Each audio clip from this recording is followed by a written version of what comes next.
Welcome to the Mostly Pod Art at Night. Mostly, I am Salem, joined by my co-host Graveyard. Hello. This is episode 12 of our weekly All Things Horror podcast. This is part 2 of our 4-part series on the Halloween franchise and all of its multiple timelines.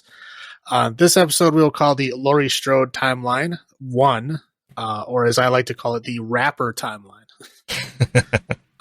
So we're going to go over each movie. We're going to go over the first two, just a quick recap, just to get us in the mood for H2O.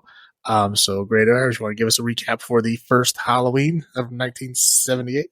Yes, so we'll do quick recaps. We don't need to go into our 15-20 minute spiels on it.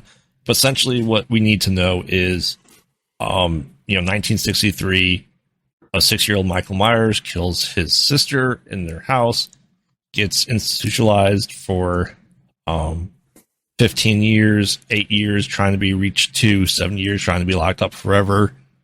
In 1978, Halloween night, he escapes, goes to Haddonfield, starts stalking our protagonist, Laurie Strode. We kind of see her going through her day-to-day life for Halloween. She drops off the key.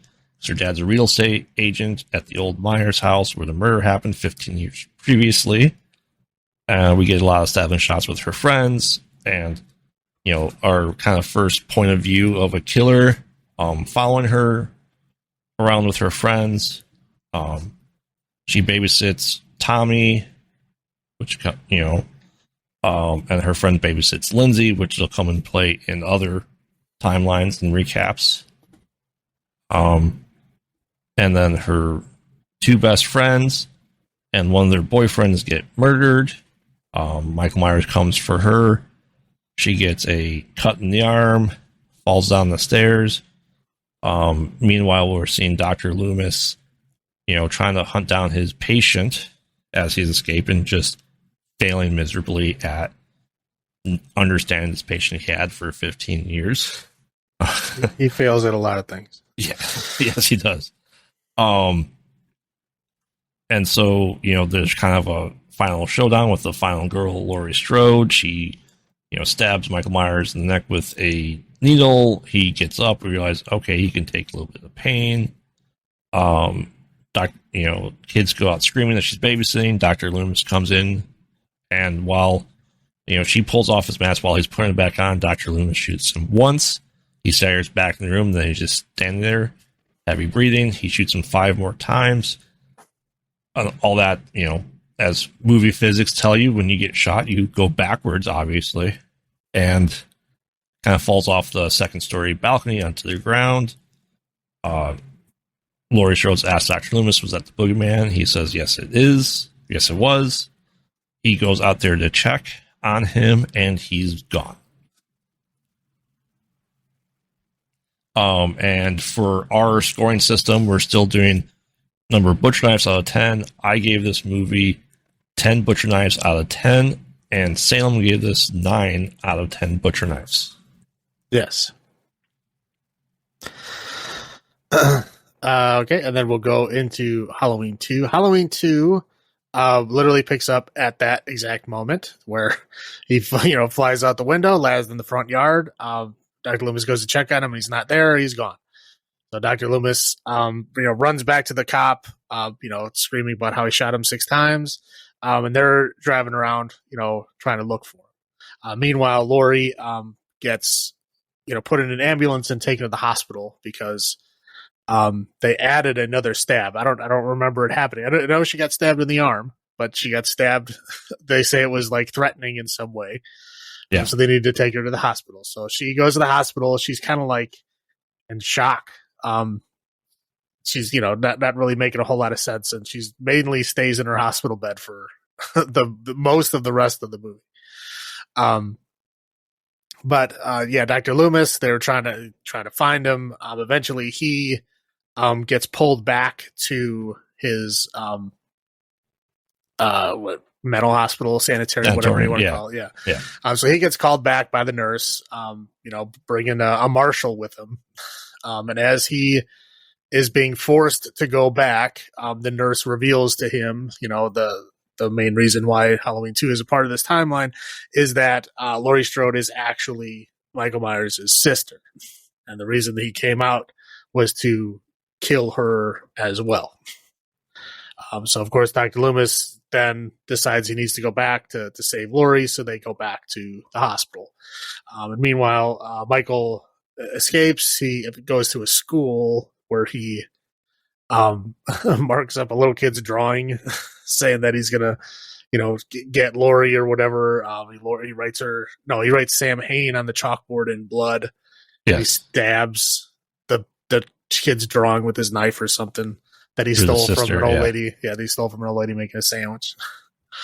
So essentially, then he goes to the hospital, and then a lot of deaths ensue at the hospital. He kills doctors, he kills nurses, he kills paramedics, and eventually,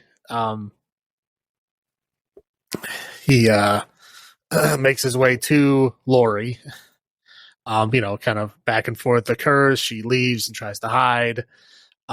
He goes outside and finds her. That's when she sees, the power's been cut. The phones are out. He slashed all the tires of all cars in the parking lot, so there's no way out. And then as she's going back in, that's when Dr. Loomis finally gets there.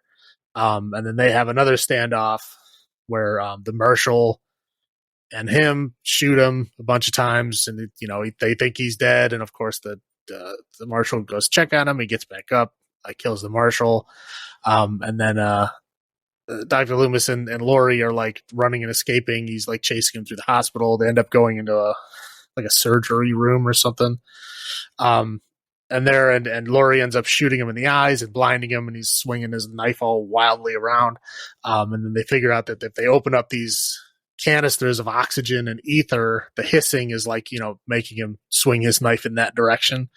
So they kind of do that back and forth to where Laurie gets out of the room. And then Dr. Loomis tries to sacrifice himself and get him to come by the ether, and then he lights a lighter and they explode. And then that's it. And the credits roll is where they show Michael's burning face and mask. But the main thing we need to get from that is that he is Laurie Strode's brother. Yes. I think that's it. Did I miss anything? No, that's it. Do you want to give the knives? Yes. And then you gave this movie a 9 butcher knives out of 10 rating. And then I gave it a 7 out of 10 butcher knives rating. Yes. And then we swing into H2O. H2O obviously disregards 4, 5, and 6 and starts its own timeline. It goes 1, 2, and then H2O. So this one, the movie came out in 1998. Yes. But so it's 20 years later, hence the title H2O. But yeah, so it comes out in 1998, and then I'll let you go through the plot. Yes. So, we always call it, and I'm just going on the name, we always call it H2O, which it's not O, it's a 0, so it should be H20 or H20. I've heard it different ways, but usually I think the unanimous thing is H2O. Yes. Which is weird, but whatever, right? That's the way I like it. I mean, yeah. I've been calling it H2O since it came out, so so the plot of this, like I said, it's very heavy on 1 and 2. So that's why we're skipping even 3. It's 3's its own miscellaneous timeline. So we start off with the nurse that's in Halloween 1 and Halloween 2. She's in Langdon, Illinois, which is, I'm pretty sure it's also a made up town, but that's probably relatively close to Haddonfield, which is also made up in Illinois. Yep. I don't think Langdon is a town in Illinois. It is not. Okay. So they made another fictitious town for this movie. So it is the nurse, like I said, who was the nurse in 1 and 2 that went with Dr. Loomis, that came and docked Dr. Loomis. She's coming home from a shift, and she notices that her porch light is broken and that her door is kind of ajar. she goes in a little bit, and she doesn't, she gets a little scared, right? So she goes to her next door neighbor's house where there's two teenage boys, one played by Joseph Gordon-Levitt. Yeah. Not introducing him. A baby Joseph Gordon-Levitt. I mean, we're in season 2 or 3 of Third Rock from the Sun at this point. So, I mean, he's about 15, 16 probably. Yeah. But yeah, he's a minor still. Yes. So she goes, hey, I'm calling, I want to call the cops. And, Joseph Gordon-Levitt's character goes, hey, I'm going to go check it out. His friend's like, no, you go ahead. I'll stay here in case you need help. So he's kind of going through the house. He goes, like, he's searching everything. He brings his hockey stick because he's proud that he's been, suspended or 5 times for using the high stick or something in hockey. Starts searching the house, goes into her office, and it is completely destroyed, like torn up and all this stuff. And then he goes into the kitchen, just poking around, get some really crap beer from the fridge to bring back, like 2 bottles, and the classic sewing ironing board that's in the closet comes out. He swings his hockey stick, knocks over a couple of pots and pans, and doesn't see anything else wrong. He goes, yeah, they really went and did a number, did stuff in your office. They really did a big number on the kitchen. I like that he says that, but he's only knocked over a couple of hanging pots and pans. He's nobody's fool. He knows the score. Right. And she seemed really concerned about her office, right? She goes back in there, thinks everything's, fine. There's no power. And, she sees that she has this file or a folder that says Laurie Strode, and it's empty. Dun, dun, dun. Right. Yeah. So, I believe she gets, the wind the doors open, the wind kind of there. She gets scared, goes back and finds the 2 young men killed. And then Michael Myers is there. And while she's trying to fight him, the cops show up at her house because they had called the cops. They're investigating. She breaks the window open. Michael Myers slits her throat and kills her in the other house. And then cops and like detectives come in. Then they see like the Pepe Silve wall of Dr. Loomis's notes and everything, and we get voiceover by Dr. Loomis going over everything he said kind of in previous Halloween 1 and 2. They said, it can't be Michael Myers, he's too old. In reality, he'd only be 41 years old at this point. And the cops like, Michael Myers, yeah, right. And it kind of, we get the big John Carpenter thing. We zoom in the mask of Mike Myers. Also in the office, there's I believe the picture of Dr. Loomis was smashed. She became Dr. Loomis's nurse later on, showing that he survived that explosion even then, because why would she still have that stuff 20 years later?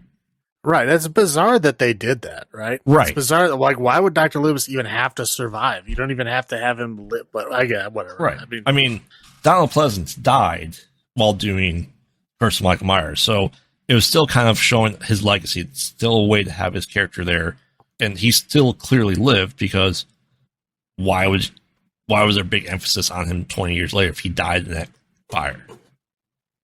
So right. I took it as he survived and still continued to do research on Michael Myers until he died, say in real life 3 years previously. Right. So then we get like a haunting dream, a point of view of someone going through a school, and you can tell it's a dream sequence, and someone writes Laurie Strode on the chalkboard and knife through, I believe, Josh Hartnett's picture. Yep. And then we see Laurie Strode wake up screaming, "It's all a nightmare," blah, blah, blah, right? She gets up, she goes, for coffee and vodka, as you do. And we are introduced to our, to Jonathan, to John, as she says it a lot in the movie, like that. Laurie Strode, but in this time, she's Carrie Tate. She's like, here's your dad birthday card from you. It's a couple months late, but he still had his happy 17th. And her son's talking about going to Yosemite. Yeah, it's like a school field trip. Yeah, they're at a private school, a private high school, where they have on-campus housing, on-campus staff. She's the head mistress of the school. And he really wants to go because all his friends are going. And she goes, "Not today, John. Not today." You know what day it is? And it's like, Michael Myers, that was 20 years ago. He's dead, blah, blah, blah. I forgot to mention that after the cops come, we see Michael Myers take a muscle car. He finds his way to driving to California. He makes a stop at the rest stop. His tires are completely worn from his 1,200-mile drive. Right. I imagine him stopping for gas. Right, but his mask. 1,200 miles destroys tires completely? I don't think so. You can go 2/3 of the country on the same pair of tires. Well, I think they were just trying to show that he was nonstop. Just continued to keep going no matter what happened. Yeah. And there's a mother and daughter that go to a rest stop. They had to use the boys' room because the girls is locked, and Michael Myers comes in, takes the keys, and you think, oh, he's going to kill the mother and child. No, he just takes the keys and then drives this, I don't know what, 1945 pickup truck. Yeah. I don't know why that was an improvement from what he had, but sure. Right. Yeah. Anyway, so back to that, we get introduced to Josh Hartnett and his group of friends, the new high schoolers, and all that stuff, right? Carrie Tate now, aka Laurie Strode, is a teacher, and they're talking, and this is where I got confused. They're talking about Frankenstein, the book. Right. Right. And so it's kind of the same thing that Josh Hartnett's girlfriend looks out the window, and through the gate, she sees Michael Myers standing there, like in the English class, just like Laurie Strode had in the first Halloween. And they're talking about fate and determination, that it was, who was the real monster, and they had to have this showdown in the book Frankenstein. Kind of big, heavy plot detailer there, right? Right. So, all his 3 other friends are all not going to Yosemite. He sneaks out, tries to get all this stuff. She's still heavily drinking. We get to meet her boy toy, who's also a teacher there. They're getting serious, and she's just having she's seeing Michael Myers kind of everywhere she's at, and her methodology is to close her eyes and he disappears, right? Kind of like a silent count to 10 in your head. It's all in your head type deal. And this class is getting let out. She gives a permission slip to John to say, hey, you can go ahead and go. This is all behind us, right? So we see all the students and all the staff leave, except for we have our security guard, played by LL Cool J. We have Carrie Tate. We have her boyfriend, and we have Josh Hartnett, his girlfriend, his friend, and his girlfriend. Everyone else is gone from the campus. And as far as Laurie Strode knows, her son went on the bus, and everything's okay. Saying, hey, call me when you get there. And when you think you called too much, call once more. So,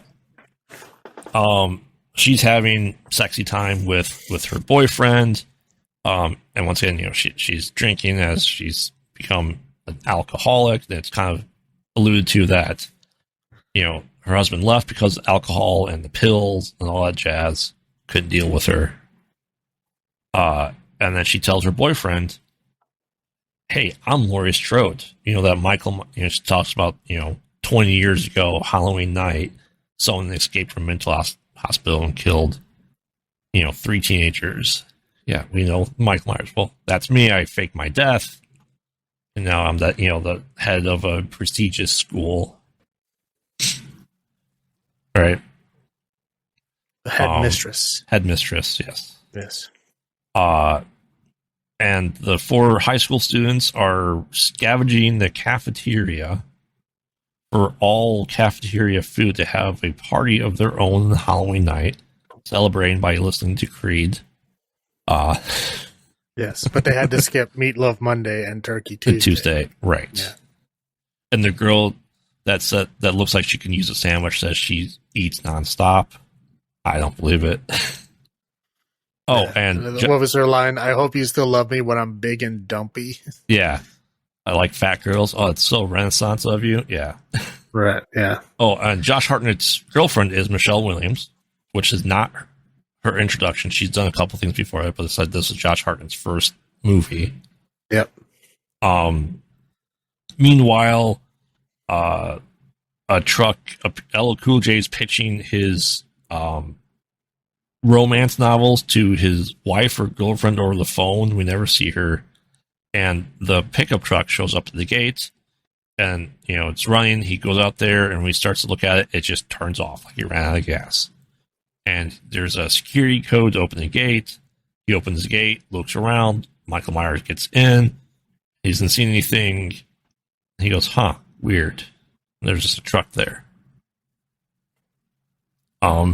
Anyway, the friends realize they're eating, that they got wine and they didn't bring a bottle opener. They brought trays and trays and trays of food, and not the bottle opener for their one bottle of wine that they shoplifted when they went out of town at lunch that day.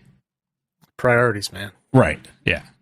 So, the other guy went up there. He's like, "Oh, I'll go get it."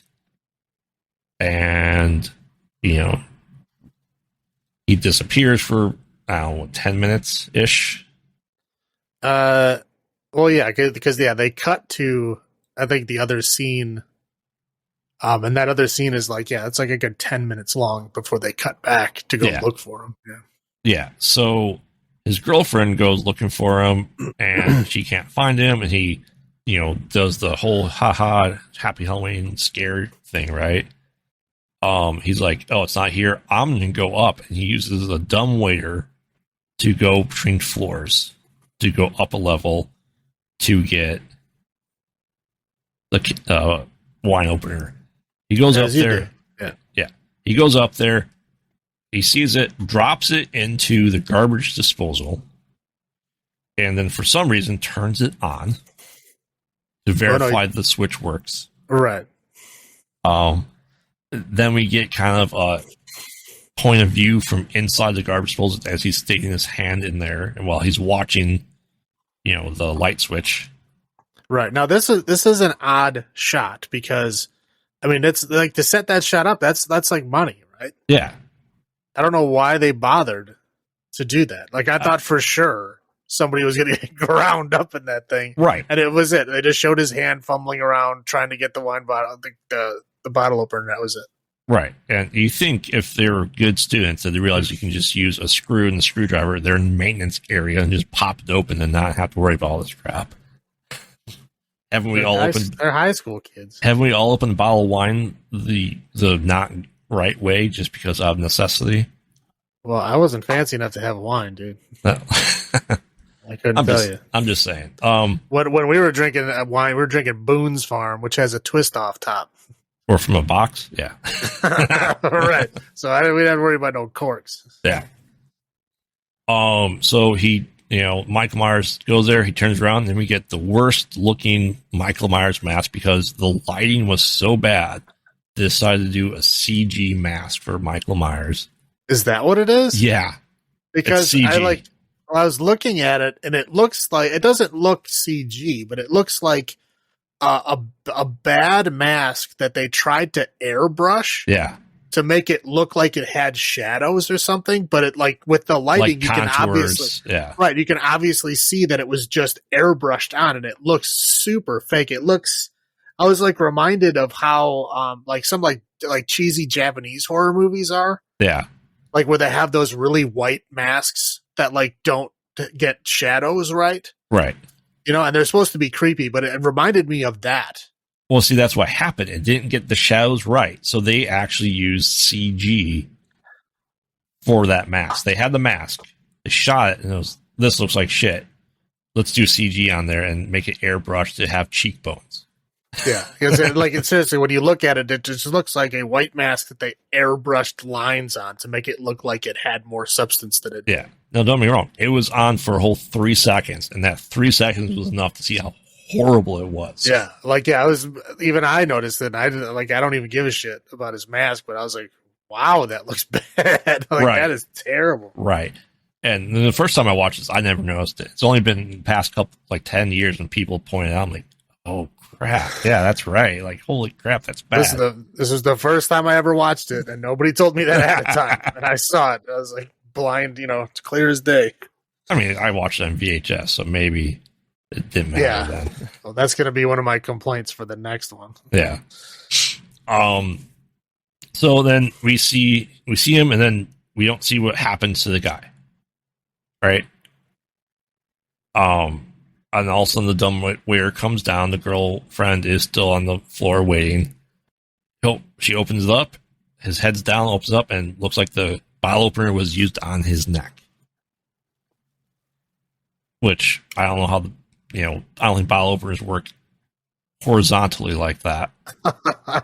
I don't know. And then, she turns around and Michael Myers is there. She's like trying to escape, and she goes in the dumbwaiter, gets in there and starts to call it up. She gets stabbed in the leg pretty deep.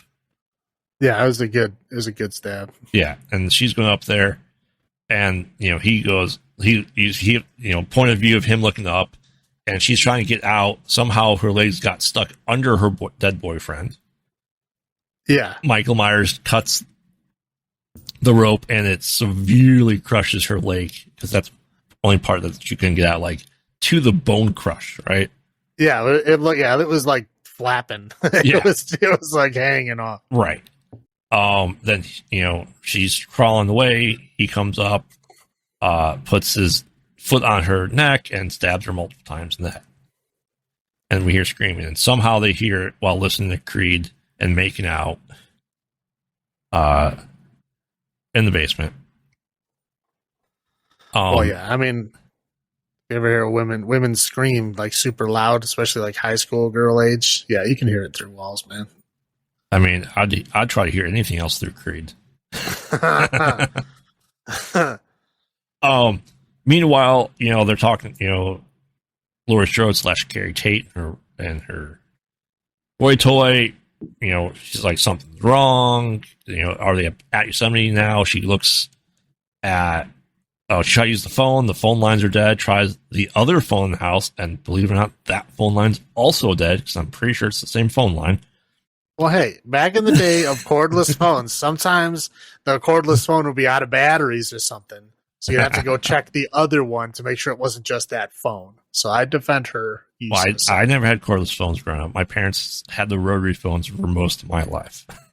Oh, I mean, we had a rotary phone too, but we did have a cordless phone. She goes in his closet and sees his backpack still there. She gets a gun, and they're going to start looking for the kids. Right. You'd think she'd have a better gun. Yes, I would agree. I mean, that was like your cheap Saturday night special junk gun that she had. But right. So Josh Hartnett and Michelle Williams go, and John and Molly go investigate. They see blood trail. They turn on, go in the closet, and she's whatever her name is. I don't remember her name. She's that unimportant to me. The other girl. I thought, wait, who? What? His girlfriend? No, Molly is his girlfriend, the other girl that got killed. Oh, I don't. That was hanging up by the light bulb because, we all know hanging light bulbs are that strong. Well, she's a human light bulb now. Right. Yeah, essentially. And, they go, crap. They're trying to get away. Mike Myers starts chasing them. They lose track of him. He pops up from above. He had the high ground. He stabs Josh Hartnett in the leg. Michelle Williams / Molly gets a good clock on him with a rock. Right. Yeah, that's fair. And so they go to a gate. They're trying to get the keys because you have to fumble with keys. And you have to. Right. How else are you going to build suspense without not knowing what key does at the opening of the lock? Right. So they get into this gate that the door inside is locked, and she drops the keys on the outside of the gate. Mike Myers tries reaching through this very flimsy gate and slash him, but he doesn't reach them.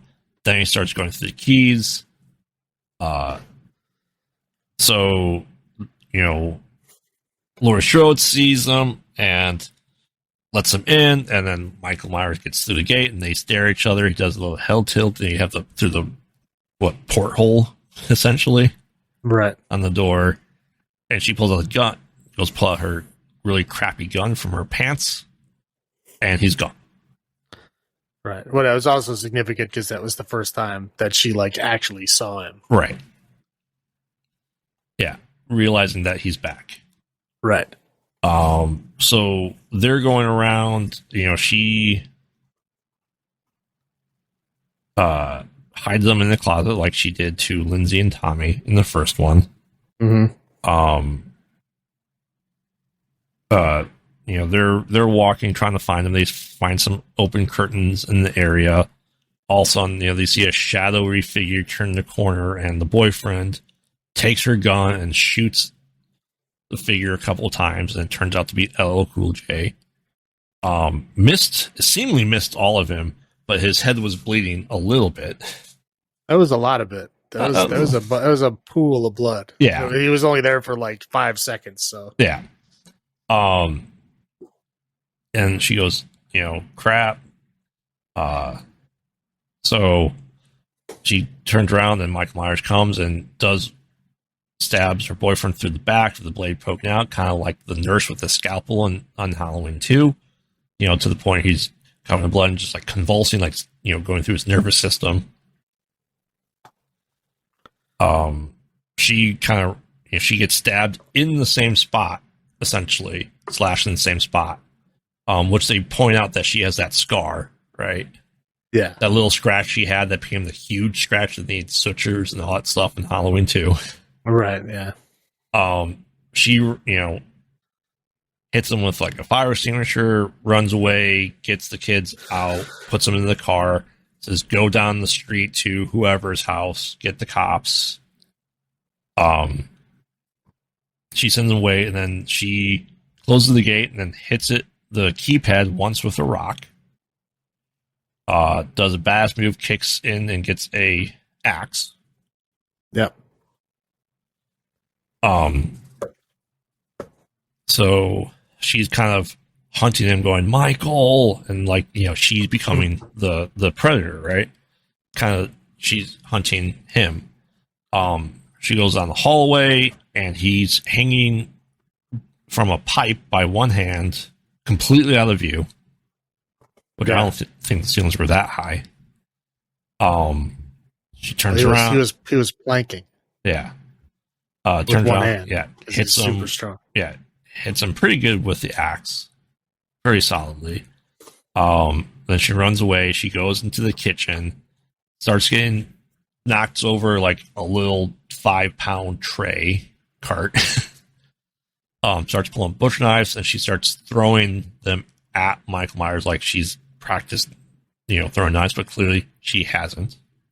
Well, yeah. I mean, only one stuck in the wall, but Yeah. and none stuck hit Michael at all. So Yeah. So Mike goes to stab her. She uses the drawer to block it. She knees him in the groin, and it does nothing. And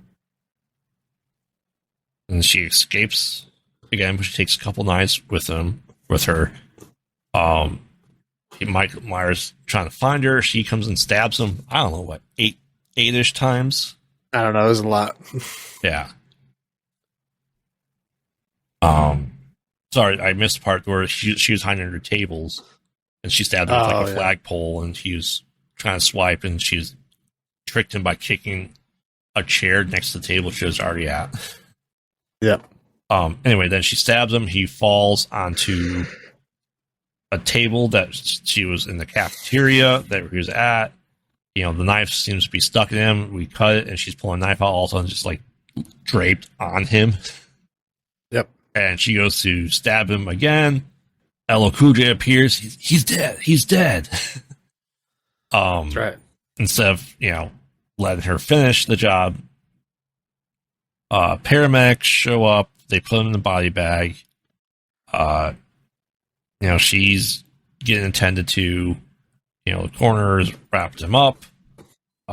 She takes a gun, takes the coroner truck with Michael Myers in the body bag in the back. She's driving around, watching and seeing if he's going to move.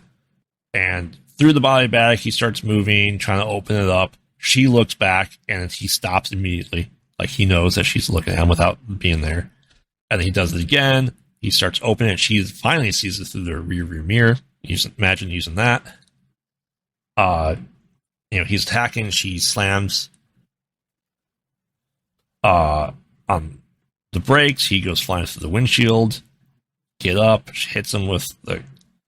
Yeah, no, I don't understand this. Why does he need to get up? I don't know. Why don't you just run him over with the van? Right. You're going to do more damage running him over than you are hitting him from like a 10-foot running start. Like whatever. Yeah, so she's hits him with the corner van, driving, and they go off a decent sized cliff.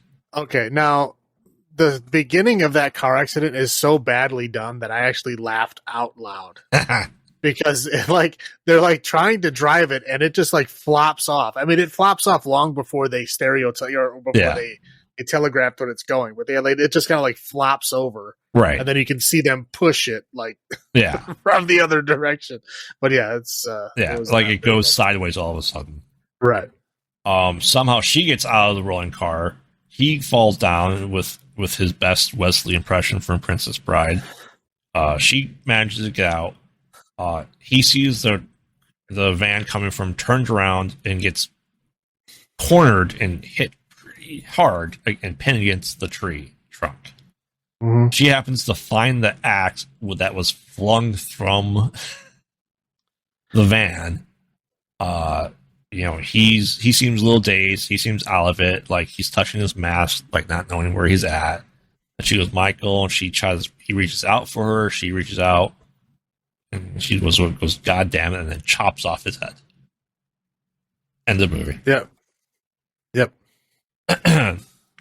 So, my first thoughts, I think, by time between Curse of Michael Myers of seeing it and H2O, I don't think there's a lot of time gap for me when this originally came out.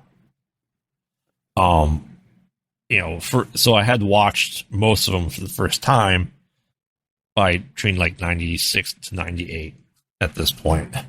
At the time, I thought it was a pretty good movie. I thought it was a good return to form. I never thought of it not being the same timeline, I guess, at that point in time. I know this. You said this is the first time you've seen it. What were your first thoughts on this?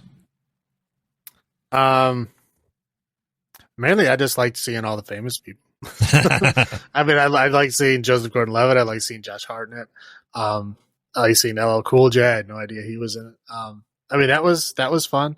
Also, I was just kind of surprised because I didn't watch it when it came out at that time, because I was falling out of horror movies at that time. Like I said, it was Right. like, late 90s, 2000s. I just didn't really care.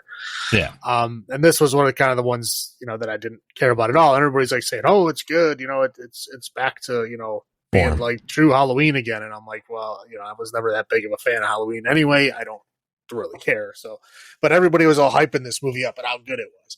And watching it now, I don't know what the hell they were talking about. I honestly don't. This movie is not good. I mean, it is.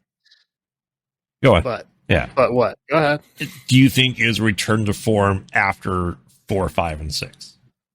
I mean, I think it tried to. I mean, but it was trying to copy off of other movies at the time more than it was trying to do its own thing. You know what I mean? This is an obvious kind of cash grab. Yeah. Of taking an existing character that's still pretty famous and throwing it into that realm. It's basically they're remaking Scream, or I'm not gonna say the movie, but the vibe of Scream. They're remaking it with a known figure, right? Michael Myers. Essentially, the vibe of this movie. I mean, do you think it was a necessity to return to form after Curse of Michael Myers? Like it did, because Curse of Michael Myers did so poorly that they go, we have to bring back Jamie Lee Curtis. Yeah. I mean, and again, I don't know why they would have to change the timeline. Because they said that she faked her death anyway. Yes. So I don't understand why they had to go that one step further to like make sure that this isn't that same timeline. Whatever. Well, it doesn't make sense to me. That will tie into my theory. We'll get to the end. I'm just saying, like that. These are the things that I was thinking of when I was watching. Yeah. like why that doesn't make any sense. And there was a whole thing that I was thinking of while I was watching this. We'll get into that. Yeah. When it's theory time after we go to the next movie here. Yeah. I have a big theory on this movie and the beginning of the next one, which are kind of closely related. But, yeah. And why? But right. I'll get into that later. Right. But yeah, no, it was good to see. Some of these actors, like I said, Josh Hartnett in his very first Michelle role. Williams. Yeah, a very young baby, Joseph Gordon-Levitt. Yeah, that's fun. You know what LL Cool J means? You know what the LL and the J is? No. It's short for Ladies Love Cool James. Oh, well then. LL Cool J. I did not know that. Yeah, you learned something new. Now you do. But that's why this is why I'm calling it the rapper timeline, because LL Cool J is in this movie, and then there is a rapper in the other movie. We'll get into that. Wow, he did this right around the time of Deep Blue Sea as well, didn't he? It's right around that time. Yeah, he was trying to like starting acting career. What, didn't he have a TV show at the same time too? LL in the House? I have no idea. Okay. If he did, I didn't watch it. I'm pretty sure he did. But he's a decent actor. Like he did a good job. Like this is like, I mean, he could have had a career as an actor because he did, he didn't seem out of place at all. He didn't seem like a rapper trying to act. He was just an actor. He did a great job. And like I said, I've rewatched this every year. And like I said, even for this, I rewatched this again this weekend. And like I said, I'm not catching much new because I've watched it every year since like 1998. All right. And rewatch, there's flaws, and with what you're saying about being Scream is, we had more than one person survive, which generally doesn't happen in the Halloween franchise as a whole that we've seen. No, but that's what I'm saying. Is they're going back to the tropes of this time period. Yeah. Where there's always like, the final person alive, and at the last second, the person you thought was dead comes in to save them. Like that, like every movie that came out in this time period did the same thing. The fake out death. Right. Yeah. But like I said, the rewatch, I can't get past The Mask anymore now that we have it in Blu-ray. Yeah, no, it was one of the things I definitely noticed is that the mask and the outfit for Michael was terrible in this. Yeah. Well, I mean, it is something I'm going to continue to watch every year until I die. Let's face it. So for me, rewatch. I mean, would you rewatch this again? On your own free will? On a long enough timeline? Sure. Is it something I'm going to watch every year? Hell no. Okay. But do you think it has any rewatch value? I mean, sure. I mean, again, I'll get into my timeline. I'd watch it again to see if my timeline fits because I'm putting all the pieces together after the fact. I'd like to watch it and see if they fit at that time. But yeah. Yeah. All right. So lore wise, do you think there's anything new? No. And they like went out of their way to make sure there was nothing new. Correct. There was no explanation at all on how Michael could have survived. Nothing. There's no explanation of how, after 20 years, that he. Well, okay. I forgot to mention why he went after her at this point in time. He killed his sister when she was 17. He went after Laurie when she was 17. And the file that he just found the day before Josh Hartnett's character was 17. So he kills people, tries to go after people when they're 17 on Halloween. Yeah, this goes in my theory, but I'll talk about it. But yeah, essentially right. But yeah, there's no explanation as to how he survived Halloween 2. Correct. There's no explanation as to why he's been missing for 20 years. Why did he wait 20 years to check the nurse's office? How did he know where she lived? Right. Well, what has he been doing? Again, if this is the same timeline, it makes sense, right? Because he was like doing cult shit for a few years. You know, he was like trying to hunt his granddaughter for a few years. I mean, like this stuff, you know, he was busy doing that kind of stuff. And then when all that shit was over, then he was like, he might have heard or whatever rumor or something that she might be still alive. So then he's like, oh, let me check out the nurse. Then it would make sense as why it happened. But if you cut 4, 5, and 6 out of this timeline, it makes zero sense why he would wait 20 fucking years. Correct. And this is what goes into my one timeline theory, which we'll discuss. And again, but he wasn't like in a mental hospital. No, he was just gone, missing. He was just not there. Like a dude that wears coveralls and a mask and is incapable of speech and just murders everyone he meets. Right. How does he stay out of the authorities' eye for 20 years? Well, when we get to the last trilogy, they'll have an explanation for that. We won't get into that now because we're not in that point.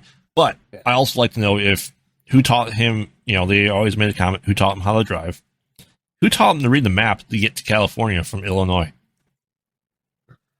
Well, yeah. I don't think he learned road map reading in the sanatorium. Well, again, if you follow my original Dr. Loomis version, he would have been a kind of a normal-ish patient and be able to do normal-ish things until Dr. Loomis got a hold of him. So I think then we can say there is new lore. Is that the new lore is at 17? He goes after when someone in his family member turns 17. He goes after him on Halloween. Okay, which is immediately abandoned after this movie. Well, yes. So it's not lore. it's the lore of this movie, which again plays into my theory later. Yeah. So yeah, it's a lore for this movie only, but not a lore into the franchise as a whole. All right, so I'm gonna get into my highlights first, and we'll go into your highlights if you have any. Highlights for me is I think we finally see Laurie Strode the way she should be. Because she was the cowardly final girl. I wouldn't say cowardly, but the victim, final girl. Yeah. She did nothing in 2. Now we get to see her as a badass. Yeah, well, like I said, I think we talked about this when we were talking about Halloween 2. I think they unfairly took away what strength she had in 2 and made her just like a whimpering victim. Yes. And I like that we got that. I like that we got, all right, you know, he's come after her, you know, twice in the same night and again, and she's not taking the shit anymore. And she's doing it on her own terms. That she became the hunter. And I liked that. I liked the strong Laurie Strode / Carrie Tate.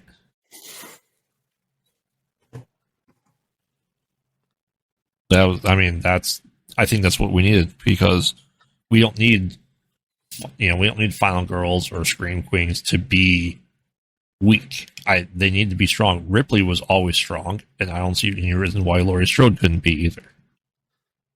No, yeah, I mean it's great that they did that. At least they didn't have her be, the whimpering victim like she was in the Right. second one. Yeah, and that And was the first one is understandable. I mean, yeah, she's 17 years old. She's being chased by a large dude with a knife, but I mean, she was keeping it together for the most part. She was like making sure those kids were safe and yeah, shit. I mean, she had her shit together. yeah. Um, I mean, obviously she was like, fucked up at the end of it. Well, yeah, But yeah, and then the second one, they just like, yeah, took her power and her like personality away. right. But yeah, no, yeah, I hear that. What about highlights for you? Highlights. Let me see. I don't know. Probably Joseph Gordon-Levitt part in the beginning. I mean, it was great, with the whole hockey stick thing. It was like you got to know a lot about his character in like the minute that Right. he existed. Yeah. And then he sadly got killed by his own hockey skate Right. through his face. Yeah. But yeah, I thought that part was pretty good. All right. Low points for me. Clearly the mask for that one couple second scene. So that was that. That was definitely a big low point. I don't know how I feel about that many survivors of it. Huh. Because I felt like it took away, and they tried to, and now that you said it, the Scream mentality of multiple survivors. Well, again, it felt like they were, just doing the trope thing of that time period of the late 90s, early 2000s. This is just the Halloween version of those movies. Right. It was like they didn't get rid of there was no final girl or boy. It was a group final. Well, yeah, I mean, but again, we'll roll into that's what my low point is just how generic it was. Like how generic it was, for being, this thing that they pushed is like, oh, the return to form, Michael is back to his, true form, blah, blah, blah, all this stuff. And like so many of these, the horror people that I was hanging out with at that time bought into it and tried telling me that this was like, oh yeah, it's great. And watching it now, it's like, you guys are full of crap. Like this is not great. I mean, it's just a Halloween version of the movie that had been coming out already for several years. It was original when Scream did it, and this is a few years later. Yeah. It's not original anymore. You're just redoing something that already exists. Yeah, we already had 2 Screams at this point. We had at least one. I know we did last summer at this point. Right. Again, it's like they're just doing the Halloween version of that. It just feels like there's not a lot of soul to it. It just feels like it's just, a cash grab trying to like, cash in on their icon that they have in the horror, world. Well, throwing their hat in that ring. Do you feel like it was attempt at a soft reboot? I mean, yeah, obviously it is. I mean, because they basically cut out 4, 5, and 6, right? Right. Intentionally. And like I said, I don't think they needed to, because again, they don't even give an explanation as to where he was for the last 20 years. Right. So, I mean, he could have been doing all that stuff. It doesn't matter. I don't know why they felt the need to specifically say it was a different timeline. Yeah. It's odd. All right. So, I mean, I enjoy this movie. So we're sticking with our butcher knives out of 10 for our scale for this one. I'm probably gonna give this an 8 personally. What about you? I will give this one 4. A 4 butcher knives out of 10. Yes. Wow. I was very disappointed. Especially when everybody was hyping this thing up as being the, it's a new revival. And I watched it. It was just the same generic movie that I've seen a bunch of times. And again, it cues up to why I was so tired of horror movies at that time period. It's probably triggered that part of me, is why I despised it so much. It was just doing the same generic garbage, which is why I just stopped watching horror around this time period. So everybody was doing the same thing. Do you think if you would have watched it in 98, you would have different opinions, or do you think it would have been the same? I think I would probably dislike it even more, honestly. Because I was already done at that time, and if I would have watched this, I would have been even more done. That's fair.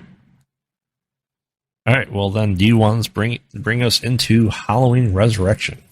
Halloween Resurrection, which is a continuation of H2O for a very short period of time, and then becomes its own thing. So essentially, it opens up with Laurie Strode is now in a mental hospital. And it is been 3 years since 3 years. Yep. 4 years real time. since, 3 years. right? Yeah. Yeah. So it's been 3 years. Laurie Strode is in this mental hospital. The nurses are kind of, basically giving you a recap of what's been happened up to this point while walking into her thing, saying that, oh, she doesn't talk to anybody. She doesn't move. She doesn't say anything. Blah, blah, blah. She got attacked by Michael Myers, his sister. She's back to being Laurie Strode and not, Carrie Tate, whatever her name was. Carrie Tate, yes. Yeah. So they, give her, her drugs for the night, and then they walk away. And as soon as they leave the room, obviously she's like, okay. And she spits out her pills and puts them in her Raggedy Ann doll that she's got, which is like full of pills. Obviously she's refusing to take her medication. It has been. Maybe it was a reference to Annabelle. I don't know what that is. The haunted Raggedy Ann doll. Oh, maybe. All right, I haven't seen those. Okay. Yeah. So there, she's like watching out the window, like waiting for Michael to come back, and of course, he does. Yes. And again, there's no explanation. There's no anything. There's no any attempt to intro this at all. He's just back. Period. That's it. So he comes to her door. She is of course ready for him. So he just casually walks through the door. It's supposed to be high security, psych ward, right? And he just casually kind of walks through this door like it's made out of balsa wood. Yes. And as he walks in, he thinks he sees her in the bed, and of course it's just blankets. And then she hits him with a lamp, and they're they chase each other around, and they end up on the roof. And then Michael walks over because she put a sheet over the edge of the roof, and so he walks over to look at the sheet, and then she announces her presence by slamming the door open when she's still 30 feet away. I'm yeah. Why would you do that? Anyway, she hits this button, and it's some trap where he gets pulled up on a rope to this crane thing, and then it's he's hanging over the edge of the roof, from this rope or whatever, and then I don't know what she was thinking. She he had dropped the knife when he got pulled up there. So she picked up the knife and she starts cutting the rope, and then he starts holding his ears. He doesn't like the sound of it or something. I don't know what the hell they were trying to telegraph there, but it didn't. I don't understand what that meant. And then of course, because he did that, so she stopped cutting the rope, and then she was decided to look at his face. Well, do you know why? Well, yeah, because the callback was in the H2O when she chopped his head off. It wasn't him. Yes. He took the place of the paramedic. So up until the point where he fell into that table happened. And then when he was on the table, the paramedic came, and of course he was all by himself. He came up and he got choked, and his larynx got crushed, so he was unable to speak. And so Michael put his coveralls and his mask on the paramedic, and then Michael took the paramedic's clothes. Yes. So then with all that stuff that happened with him coming out of the body bag and her hitting him with the car and then her chopping his head off, that was a paramedic that was unable to speak. That wasn't Michael Myers. Right. So she decides to let's look at his face to make sure it's not the paramedic again. And is long drawn out reaching for his face, and to the shock of absolutely no one, he grabs her hand and, knocks the knife out of her hand.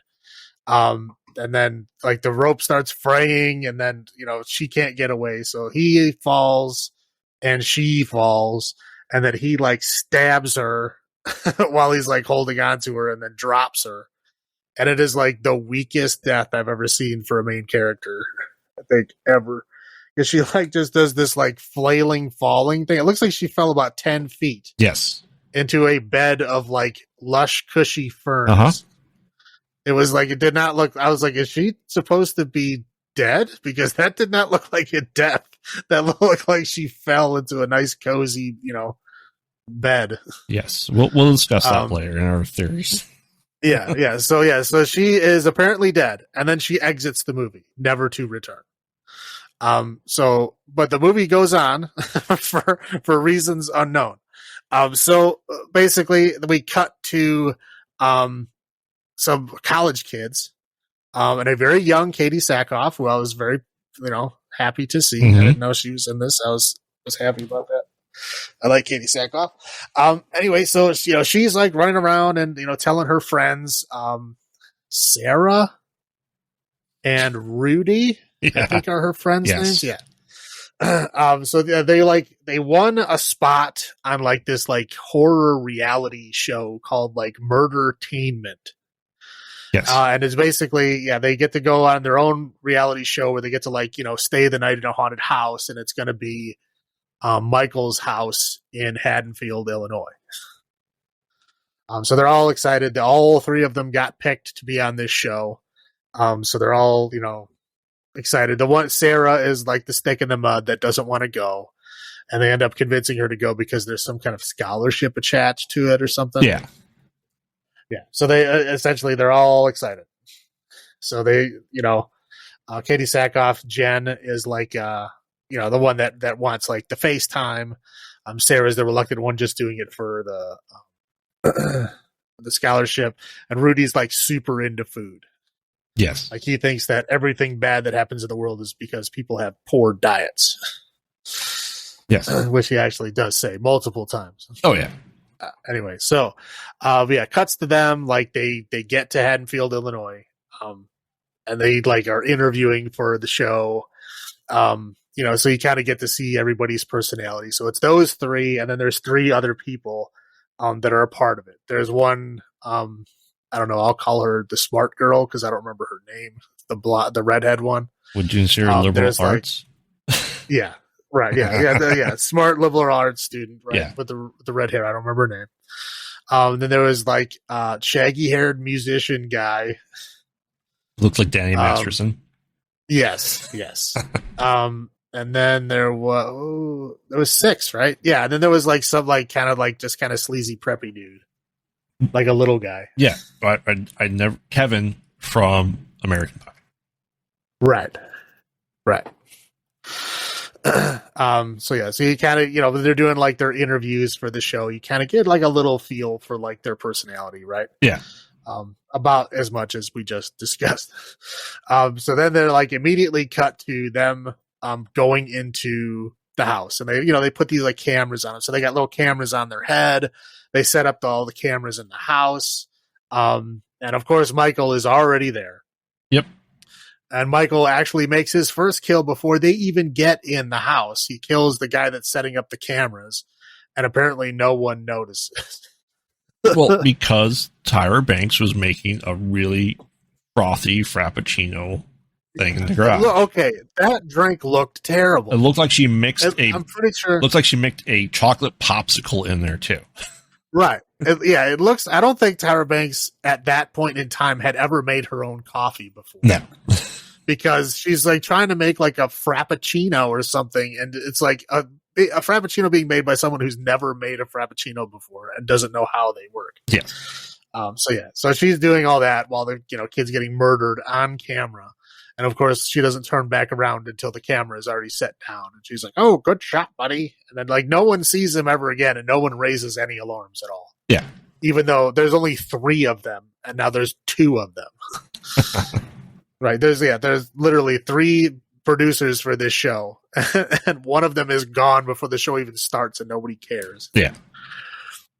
So anyway, so they all go in the house, and their job is to like, walk around the house and like try to find clues as to like why Michael is the way he is I believe that the hook that is supposed to be why people are watching. So it's like an internet show where you can like click on whatever cameras you want.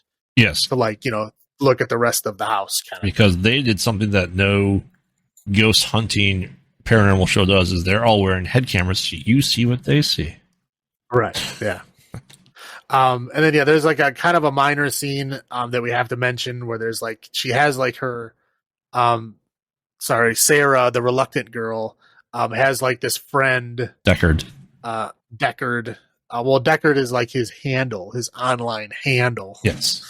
But anyway, so like they're like internet friends, and so he promised her that he would watch the show or something, and she's using this like ancient Palm Pilot phone thing, and it's like she's like texting, and it's like it's supposed to be like I'm guessing like the big technology at the time, but it looks like garbage.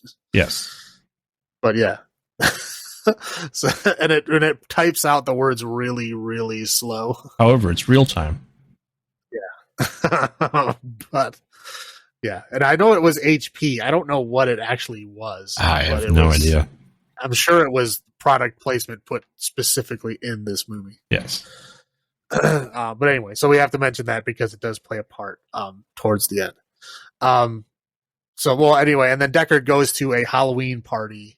And then like very quickly goes off into a side room and brings up this show on the computer and then is watching it for the whole rest of it.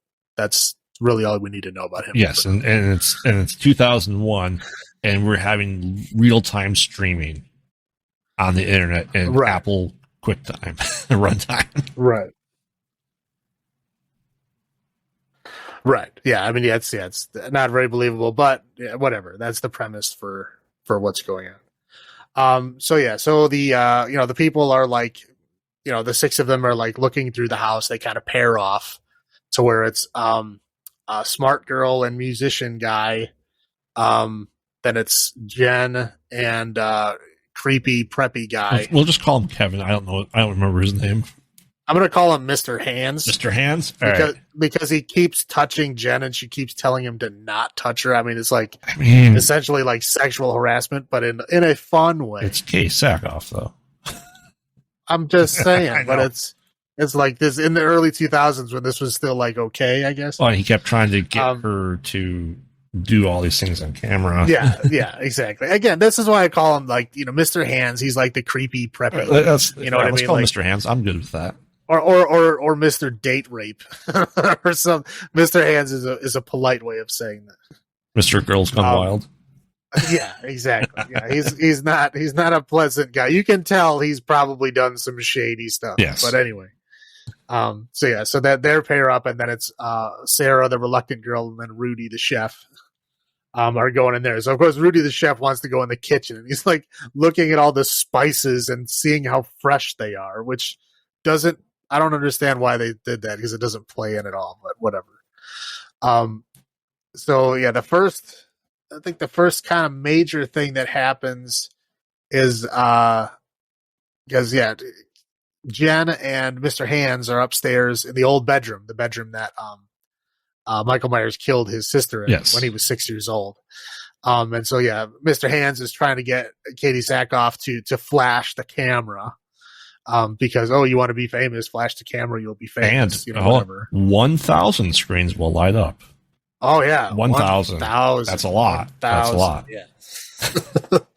And so she's like, kind of teasing him and messing with him, and then of course kind of blows him off. So he gets kind of pissy, and he like storms off.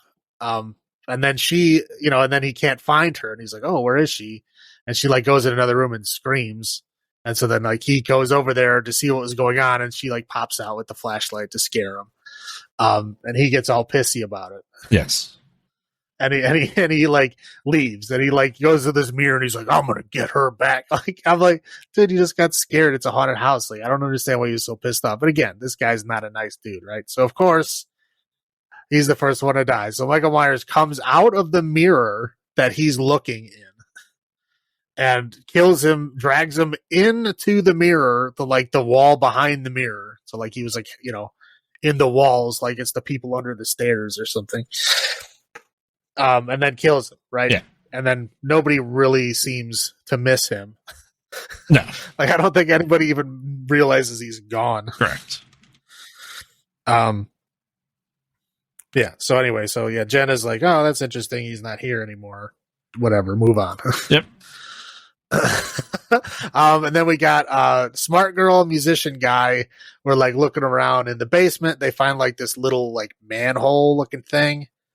They climb down there and it looks like a cell. There's like all these like chains in the walls. I guess they're trying to insinuate that like I think well, they're trying to insinuate that, you know, Michael Myers was like chained up down there or something. They're trying to insinuate that Rob Zombie watched this part. Yeah.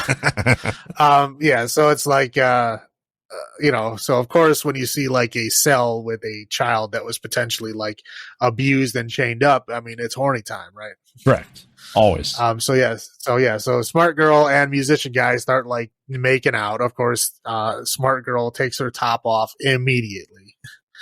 And they think that, oh, there's no cameras down here. And so they take their cameras off. And of course, one of them is conveniently pointing directly at them. Yes. So yeah, as they're like making out, she's got her top off. Then the wall like looks like it's breathing. And then it just like explodes and like all these like body parts and skeletons fall out. And they're all like scared at first. They're like, oh, it's all his victims, you know, and then they look and the musician guy finds one of the arms actually has like a made in Taiwan sticker on it. Yep. So yeah, at this point, you know, they realize that, okay, the people who are the producers of this show have like staged a bunch of stuff to scare them. And then we kind of cut to, I've mentioned that the host of the show is Busta Rhymes. Yes. Who is the rapper in this movie, and why I call it the rapper timeline, because each one of these movies has a rapper in it. So yeah, he's the main producer guy. Tyra Banks' assistant. I think that's how it goes. Yeah. Appears to be. Anyway.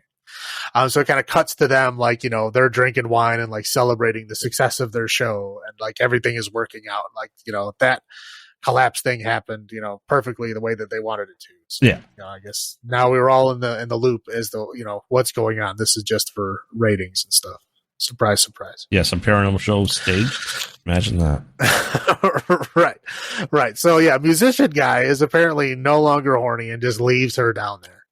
And she sees like behind where all the bodies fell down, there's like a light in the wall, like it actually goes further. And she's like, hey, there's something down here. He doesn't respond. doesn't care at all. So she just walks, you know, through this hole in the wall and finds out it looks like some old like sewer or like some old like, you know, tunnels or something, right? Whatever it is. But she ends up finding a bunch of like, you know, dolls with like nails through the eyes and like a bunch of like half-eaten rats and all kinds of other stuff like that. I guess they're kind of sort of insinuating that this is like where Michael lives. Yeah. And this is how he gets to like between the walls of his house is because he's like, you know, he's got like secret passages underneath his house and throughout the house. Yes, he's Bram's the boy. Right. Right. So, you know, she's walking around in there and of course Michael corners her. And at this point, like we see Busta Rhymes put on the, like he dresses up as Michael Myers, like he's going to go in there and scare them. Right. Yeah. And this is the first scene right after that. And I was like 90% sure that was Busta Rhymes, like pushing her back. I'm like, okay, when are we going to cut to like him going, oh, you know, gotcha or whatever. And it doesn't. And he picks her. It is Michael. He picks her up and like impales her on like this piece of fence. Yeah. Like a metal piece of a fence. And so she gets impaled and dies. Yeah. So I was genuinely surprised that wasn't Busta Rhymes at that point. So then now we go back. So now there's 4 of them. So they we go back in the house and they're trying to like, they're starting to see that like stuff is going on. Right. Yeah. So that at this point, Jen is like screaming upstairs because she, opened up the attic and found Mr. Hands dead, like bleeding, hanging, you know, from the attic. So she screams again. And they're all like, oh, whatever, you're just messing with us. And so, but they can see her. She's at the top of the stairs, but she's got like blood on her face and stuff. Yeah. And then of course, Michael Myers comes out behind her and goes, oh my God, you know, it's Michael. They're all scared. So she runs downstairs. Michael Myers comes down after her. Musician guy comes out and like hits him in the back of the head with something. Yeah. And then we like find out that it's just Busta Rhymes and he tells them all to turn their cameras off. And he's like, oh, what the hell, man? Why are you hitting me so hard? We're just doing it for the ratings. Right, yeah. So that's what they're all now aware of what this is all about. Yep. Yeah. So that they cut to Busta Rhymes leaves. They all turn their cameras back on, and then they just kind of wander around like they like think this is all fake now, even though Jen like literally saw a body, but I guess maybe she thought it was fake or whatever. I don't know. Yeah, so let's say I'm trying to remember who is because it's Rudy, Reluctant Sarah, Jen, and Musician Guy. Yes. I believe Musician Guy is next. Jen is next. Yeah, because she's at the top of the stairs. The rest of them are downstairs. Because they were still believing it was fake, and then he comes out and then cuts Jen's head off. Oh, right. Yeah, one swipe with a like generic ass kitchen knife. Yes. Right. Yeah. So, but it was right after the Busta Rhymes thing, so they thought he was just Busta Rhymes, but it wasn't. Yeah. Yeah. And then he kills her, and then he kills the Musician Guy right after that. Yeah, because he starts going after him and like crushes his head. Right. Yeah. He just like picks him up and just squeezes his head till like his eyes bleed, and then he just apparently dies. He bleeds a little bit from the eyes. Yeah. Yeah, I was gonna say I thought they were gonna do like a big crunch or something, but they didn't. He just he just drops him and that's it. So and then he chases Rudy in the kitchen, and then Rudy is like, throwing spices at him, and the spices came back into play. Right, yeah, he's throwing spices at him, and then he picks up two knives, and then obviously he thinks he's like a sushi chef, and he's gonna like chop them up. You like he's like sushi? doing all these like, yeah, he's like doing all these like hibachi knife flips at him and stuff, and like of course Michael just like deflects it all, grabs the knives, and then stabs him into the door with both of his knives and another knife that he picks up on the door. So he ends up getting stabbed through the door with 3 different knives, and he does his his thing that he normally does where he stabs people into the wall and they just stick there. Hey, it took 3 knives this time, okay? Right, yeah, at least, yeah. 3 knives. He guessed the weight, and he knew he needed 3 and not 2. 2 wouldn't do it. Yes. Yeah, so then of course he's like chasing Sarah, the reluctant girl, through the house. She finds Tyra Banks dead in the garage. She slips and falls on her blood. Michael finds her in there. She finds a chainsaw. She tries fighting him with the chainsaw. She like hits him a bunch of times with the chainsaw, but it has no effect. And then of course the chainsaw runs out of gas. And then she was trying to fight with something else. And then Busta Rhymes came back in one more time, and he got stabbed. Yeah. Because he was trying to save her the first time, and then that's when she ran in the garage, and then Busta Rhymes comes back again. Right. You also forgot you also forgot when she's going through the house that she's calling out to Deckard, who's watching, and he's texting her on the live stream in real time to give her the location of Michael Myers. That's how good the internet was in 2001. Right. And that's how good with this like HP Palm Pilot generic thing. Yes. Like typed painfully slow. Yes. But yeah, they kept like showing off that technology, which I'd never seen anybody with anything like that. No. So I don't think that ever took off. But that time period there was a lot of technology that never went anywhere. Anyway, yeah. So yeah, Busta Rhymes comes in and starts doing like kung fu moves on Michael Myers, like spin kicks, and he's like, it's ridiculous. Yeah. Yeah, and then they does he end up killing Busta Rhymes? I don't even remember. No. Yeah, so, no, that's right. Okay, I remember him talking to the news people. Yes. So they end up like they're fighting Michael Myers, and like he ends up like electrocuting him. He's standing in the blood. Sound wire. Yeah, he's electrocuting him with sound wires, and then he like knocks him into other wires, and he just gets electrocuted from like 10 different places at once. And then he's dead and on fire. And then they leave, and then they show him dead. They show his melted face in the the body bag. Or no, they don't show No. his melted face until the coroner later on. Yeah. But they do look at his face, Yes. like you said, but they don't show us what it looks like until later. Yep. And then they go to talk to the news people, and then Busta Rhymes is all like, oh, you're what? Michael Myers is not a soundbite. Yeah. Even though like he is the one who made a haunted house in his house, Yes, with like fake body parts and shit. Like, really? Yep.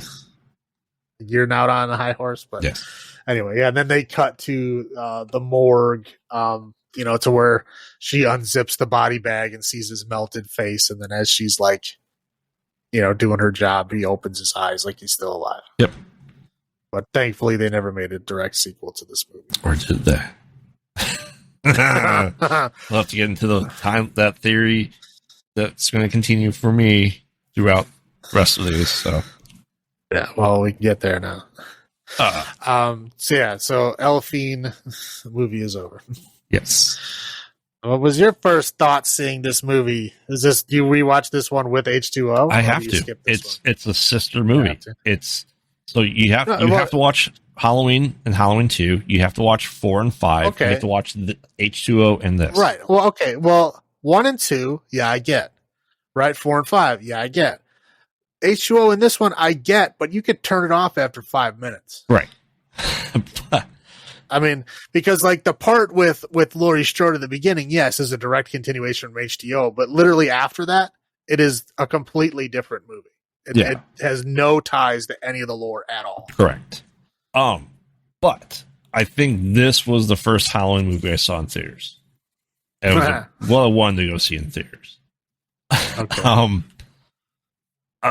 First thought, I immediately hated it. Yeah, I think that's fair.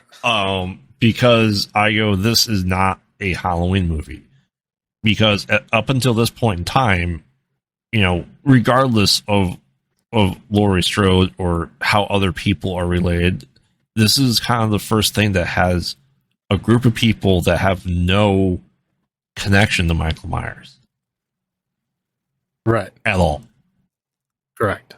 Which is weird because Halloween's usually about family-ish. Right. Well, it's about some form of legacy. Right. It always has been. Right. And this one, yeah, it has it for like 5 minutes and then it doesn't. I was upset that they alluded to the death of Laurie Strode. But again, it didn't even look like a death. No, I mean, that was like it was like a gentle lowering, yes, onto a bed of plants. Like I said we'll get into part of that here, and then we'll get into the part of that when we cover the new trilogy as well. For my theories, but I just thought, like I said, I was excited because it's the first Halloween I was able to see in theaters. Disappointed by it as a whole, and realistically, even the rewatches. Do I watch it? Yeah, because I think it's the sister movie to H2O. Do I enjoy it? No. I know this is your first watch of it, so what were your thoughts on it? Yes. I was just surprised because like Jamie Lee Curtis is on the cover of this movie. Yes. Like everywhere, the posters, the synopsis, everywhere, they have her picture posted. They have her picture posted with short hair, too. Yes.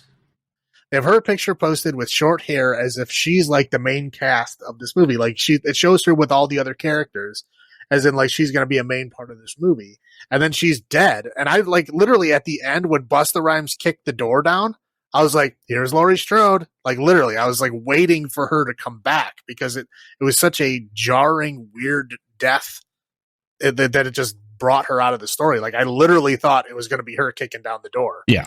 I was like, oh, she's finally here. And then it was Busta Rhymes again. He like literally came back twice. Yes. I'm like, ugh. Getting stabbed in the neck isn't fatal. Come on. No, not at all. Well, he was wearing coveralls, which is the reason why Michael Myers survived so much. Yes, they're magic coveralls. Maybe, yeah, he figured out the whole thing. Maybe he found those coveralls in the basement. Maybe. They're his magical Michael coveralls. So that was your first thought? Yeah, I just say my first thought is just very jarring. I was like waiting for it to tie back into Laurie Strode in some way. Like I was waiting for her to show back up with short hair and be like, like I'll take him down or whatever, something like that. I was ready for it to be like just completely done. It was bizarre. Yeah. So yeah, it was like watching another movie. It really just felt like another script that they just tacked on that beginning part to get Laurie Strode out of the way so that they could have the rest of this movie happen. And then like the Michael Myers character could have been played by anybody. It didn't have to be Michael Myers at all. Do you feel like that they try to make this a passing of the torch movie? That they killed the legacy and they brought in the new final girl? No, not really. I mean, I don't think that was the purpose of this. I think the purpose of it was just to make money. Because they probably just had this script sitting around. They didn't know how to sell it, so they just attached, like they did with the Hellraiser ones we discussed with those, so they just kind of tacked on this, Michael Myers element to this movie that really has nothing to do with Michael Myers at all. Right. I mean, you could easily rewrite this as any other scary serial killer person at all, right? And it could have been anybody. It didn't matter. Right. And this had no real legacy tie other than the first 5 minutes. And that was something that they could have just tacked on because it was in a completely different location. Yeah. Completely unrelated to the rest of it. They don't explain how Michael survives that or why he goes back to his house. Right. Whatever. Well, I mean, they don't allude to like, oh, maybe that's where he was living for the 20 years. No. They like say there's an offhand comment. Is this where he's been living? That's it. That was it. Do you think that we'll tie that into lore? Do you think that's the lore? Is that he always wants to go home and he doesn't live in the house? He lives in the sub basement instead. I mean, that's fine, but again, that's like Dr. Loomis keeps saying he's going to go back home and he doesn't. Right. The only time he goes back home is when he's lured there by Dr. Loomis because he brought the girl there. Yeah. That was the only reason he went back. Other than that, he didn't ever show back up at his house. He didn't in Halloween 1. He just went home. Well, yeah, in the first one, but that was the whole reason why he started following Laurie Strode is because she was the first person that came up to his door. Right. And in his fucked up state of mind, he saw that as an invitation. Yeah. So right. So yeah, that happened. So yeah, he just wanted to contently live in his house by himself. And then, of course, she came up and interrupted him, and she saw it as an invitation, and that's how the whole first one happened. But like the rest of these, where they keep saying, oh, he wants to go home, I don't think he does. I don't think he does at all. I think they keep dragging him back there. I don't think he wants to go back there. Yeah. So lore-wise, though, they threw in fake lore. Well, here's the thing. Is that they kind of alluded to like, oh, this hidden cell in the basement is where he must have been chained up and treated badly. There was like the high chair that they pulled out of the hidden compartment that had like, straps and like a padlock on it, right? So like, oh, like he must have been treated badly. But then again, the body parts falling out of the wall said that all this stuff was staged. So we have no idea what was staged and what was real. Correct. So, again, there might have been lore. There might not have. No one clarified what was there and what wasn't there. Like, if there was a point where Busta Rhymes went in there and be like, I didn't put this here, then we can go, okay, that was real lore. Right. Right? But that never happened. And we know they were down in that room because they put the bodies in the wall. Right. So they were obviously knew about both parts of that stuff down there. Yeah. Like the secret room, supposedly that he killed the girl on the fence. Yeah. And then like the secret cell, Busta Rhymes knew about that stuff. So who knows? I mean, who knows what's lore? Who knows what's not? Do you feel like, this was a commentary on, even at the time, reality TV, the new technology, and, we're years before the faking of, haunted things to draw the crowd, to stage things. Well, I think it was an excuse to do like a found footage movie in this time period with the style of the movies that were coming out at that time. Again, I don't think this was written as a Halloween movie. I think it was adapted into a Halloween movie. I think this was just, a typical generic early 2000s horror movie that was supposed to be a bunch of kids in a house Where that think they're in like a haunted house show, and it turns out to be real. But with the addition of, it's now a trope that in someone's house that the killer lives in the walls. Right. I can see that. Right. So I mean, that's essentially, to me, that's what this movie feels like. Do you think they're poking fun at the lore that came before, saying there has to be a reason? It just can't be he's crazy. There has to be a reason for it. The funny thing, like you told me before, like you don't really like this movie that much. And as I was going into it, this was before I knew that it was staged. I was like, that's why he doesn't like this movie. It's like because they tried to give background information to Michael Myers as to why he's fucked up. That's why he hates it. But then I found out then the Busta Rhymes thing happened, and I'm like, okay, well, we don't know whether this is real and what isn't. So I don't think that's why. But now you know why I don't like it.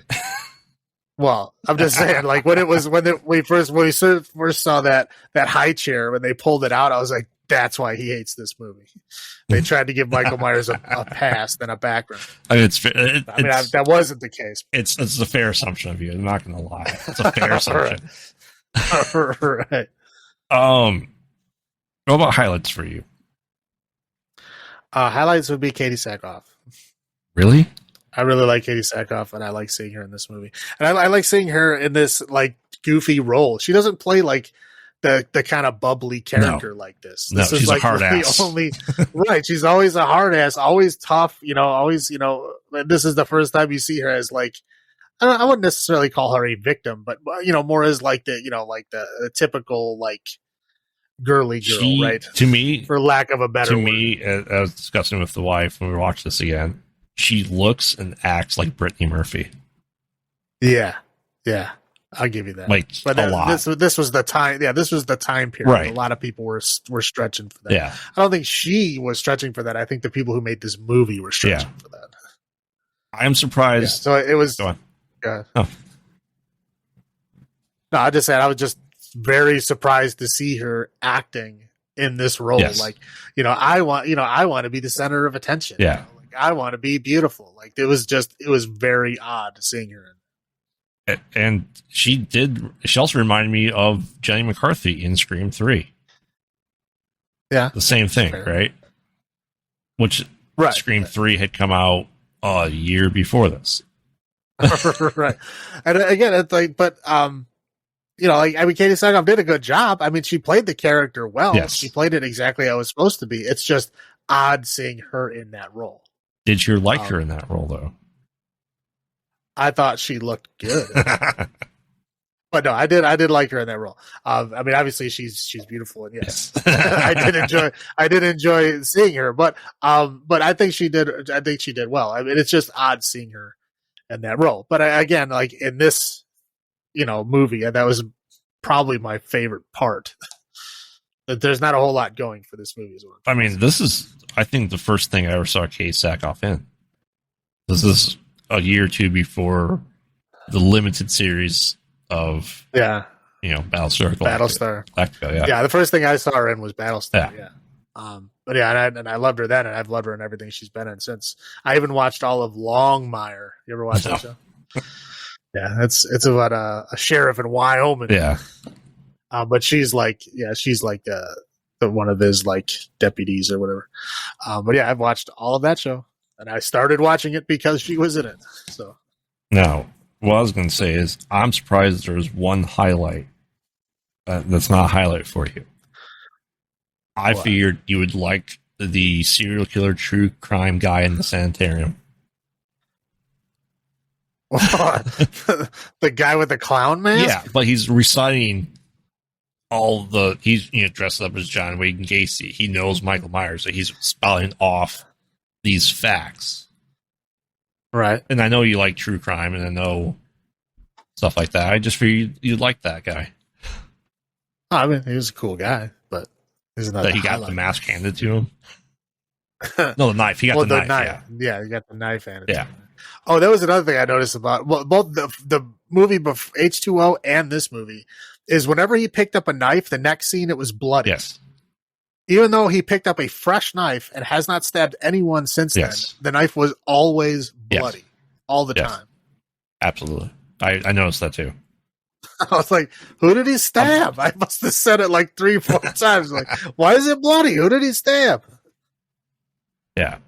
I mean, usually he's nice and has fresh knives before stabbing people again with it. He's nice about that. He's not mixing blood. Yeah, give him that. Right? He's very, clean with his killing, right? Nice. Highlights for me.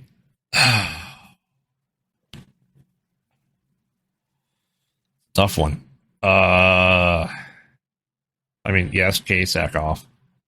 I mean, I would say that for the most of it, we got a lot of unlikable characters, a lot in there, and seeing them die was good because most of them were annoying as hell. Correct. So that was good. Yeah. Yeah, I can roll with it in my low point from that. Yeah, let's go into it. My low point in there was Busta Rhymes. Yeah. Man, he was terrible in this movie. He could not act his way out of a wet paper bag, man. Correct. He is terrible. Yes. Every scene he is in, it's like, how did he get this job? I mean, it is bad. He was just so terrible.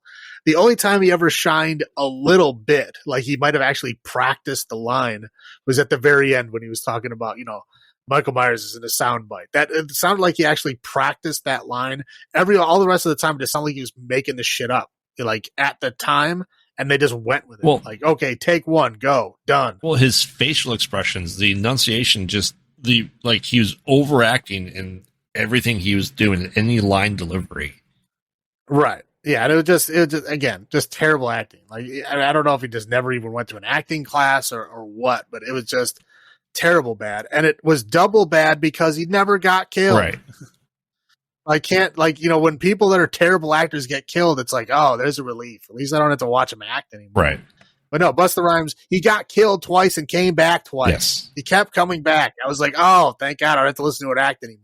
And then he came back again. Yeah. Doing these goofy kung fu kicks and all this bullshit. I'm like, yeah. And then he got killed the second time. I'm like, oh, okay, now he's done. No, came back again. Yeah. It's terrible. Yeah, I agree with that as a low point. I don't know how else they would have done it, but the retconning essentially of the beheading. And Laurie Strode becoming the victim again. That seems to be the pattern, right? Right. Strong-ish, not strong. Like, I can understand her being upset that she killed an innocent person. And on the rewatches, it still doesn't make any sense. Like how she went out. I didn't like that. Yeah. No, I don't. Yeah, I don't get it. I don't. The very ending of H2O did not make any sense. The very beginning of Resurrection was, I think, a poor way of just trying to hammer on some legacy crap onto this movie. Oh, also low point. People don't talk like that in front of their patients for exposition dumps. Well, they had to get it from somewhere. Right. It's just like Terminator 2. That's what they did in Terminator 2. That's what they have to do here. Yeah. Because when they went up to Linda Hamilton's, Sarah Connor's door, the doctors were talking about how she got here. Yeah. Because again, they had to fill you into what happened between the first movie and this movie. Same thing here. That's fair. It can be done well, and it can be done badly. This was done badly. So, exactly. Terminator 2 is it being done well. This is it being done bad. Yes. All right. So, how many butcher knives out of 10 would you give this? This movie, it's 4. 4. 4 out of 10 butcher knives. It's about the same as H2O. I did like it overall a little bit better, but Busta Rhymes' acting knocked it down. I was gonna say a 5, but Busta Rhymes' acting knocked it down to a 4. Yeah. Just because he was in too many scenes and it really pulled it down. I'm going down to a 4 for this. Half the score of H2O for me. It's just so painful for me. Yeah, it's equally bad. H2O and this one are equally bad for different reasons, but equally bad. It's fair. All right, you ready? It's theory time. Oh, it's theory time. So here's my theory. Okay. My crazy theory is H2O, right? Everything is normal, I think, until, she's making out with her boyfriend, right? Yes. And, she starts talking about, oh, my name is really Laurie Strode, like this is all that stuff. She's kind of bringing that stuff back. She had a fight with her son in the morning. That's bringing it back. Like she tried to like unconvincingly say, oh, I didn't even know it was Halloween. Like, of course you fucking did. You woke up screaming this morning. Right. Like, I mean, of course you know that. It's her failed attempt to do it. She's trying to keep her son there. They talk about how, she was able to get through most of these other Halloweens because either her old husband or her, I guess they never said she was married, but her child's husband or her child's father was there. Yes. Right. To help her through this stuff every Halloween. Now, her son has been there with her every Halloween since then. Right. This year is going to be the first year that he's not there. Okay, because he's going to this Yosemite trip, which obviously she's very, very, very nervous about, with the whole, oh, call me twice. And then if you think you've called me too many times, call me one more time, But she's like super nervous about this. Now, what's happening is that as soon as she realizes that something might not be right, she has a mental break. Okay. Now, one of the main things that you can, when people start slipping into schizophrenia or start slipping into like real mental illness is they start seeing weird coincidences in life that isn't necessarily there. Yeah. Right. They start looking at things and comparing them and saying, oh, look at this. These are very, very similar. Like you can see it in a lot of like conspiracy theorists that have gone a little too far over the edge. They start seeing, they start comparing things that don't make sense. Right. Now that's what she's starting to do. That's when she's going like, oh, I was 17. My sister was 17. Now my son is 17. Again, she's seeing coincidences there where they're not. Right. She's just trying to put these things together. And it's all being triggered because, again, she doesn't know where her son is. When she goes to make that phone call and the phone doesn't work, that's when she has her mental break. Okay. After that point, all of the murders and stuff are done by her. Okay. Okay. Like she has that mental break. She keeps seeing him in the mirror. She keeps seeing him in the window because he is right behind her because it is her. And when she doesn't have that, her son there to keep her together for Halloween anymore, right? She's just with her boyfriend who isn't really being all that supportive. He just wants to get laid. Right. Right. And so they're drinking heavily. She's having a very, traumatic time. And then it gets, one step further to where now she can't communicate with her son. She knows he didn't go to Yosemite. She can't get a hold of him. Now she's like freaking out on Halloween, all this added stress. Yeah, she steps over. Okay. And just like I think Loomis did in the original Thorn timeline, to where, my theory was that he is the one doing all this horrible shit and he's framing Michael, right? Yeah. Because he doesn't want people to tell, he doesn't want Michael to tell the world what he did to him. And I think in this one, she just has a mental break to be like, the only way for her to be free of him is to become him, right? Because if you are him and you are doing the things you think he would be doing, then of course that stuff's going to happen. And that's why in the second one, there's no mention of her son. She's a picture of right? a crumpled picture of him. Yeah, but it wasn't. I mean, it could have been a crumpled picture of anybody. She's already had a mental break. So you're saying she might not even. Are you saying that it was the stock photo in the frame?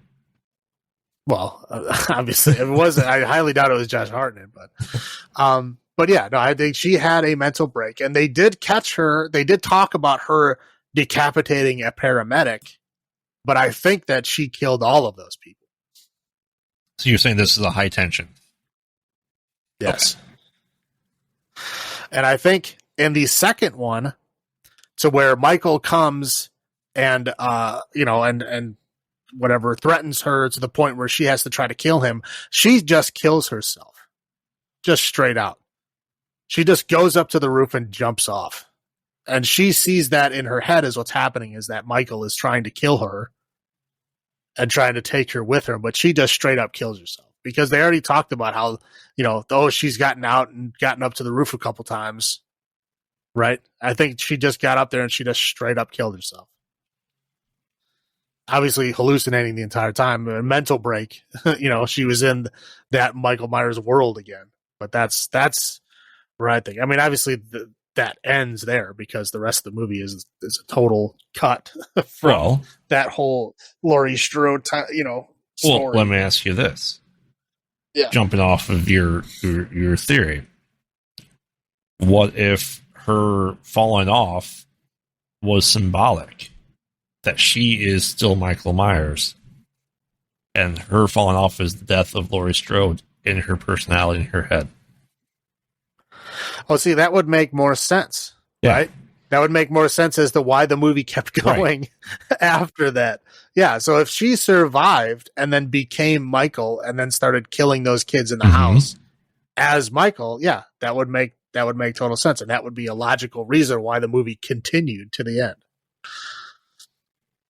Yeah, I think that would make sense. And that was a symbolic death, kind of like Identity, where that part of her symbolically died. The final girl died from that.